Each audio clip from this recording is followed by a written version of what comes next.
এই 15 ধারা অনুযায়ী তারেক রহমানকে ভোটার তালিকায় অন্তর্ভুক্ত করতে পারবেন তারা, এবং সেই আইনি বিধান রয়েছে। তো তারেক রহমানের ভোটার হতে আইনি কোনো বাধা নেই বলে কিন্তু নির্বাচন কমিশনের পক্ষ থেকে বলা হয়েছে।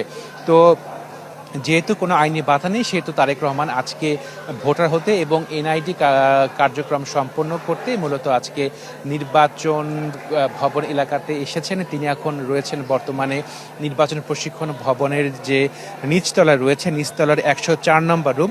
104 নম্বর রুম মূলত ভোটার জাতীয় পরিচয়পত্র নিবন্ধন সেবা, এই 104 নম্বর রুম থেকে এই সেবাটি দেওয়া হয়, যেখানে ফিঙ্গার নেওয়া হয়, একই সাথে আইরিশ এবং বায়োমেট্রিক নেওয়া হয়।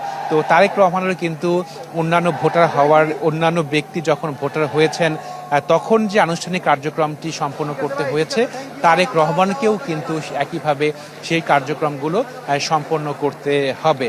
তো যেহেতু তারেক রহমান এখানে এসেছেন, তারেক রহমান আগারগাঁওতে এসেছেন এবং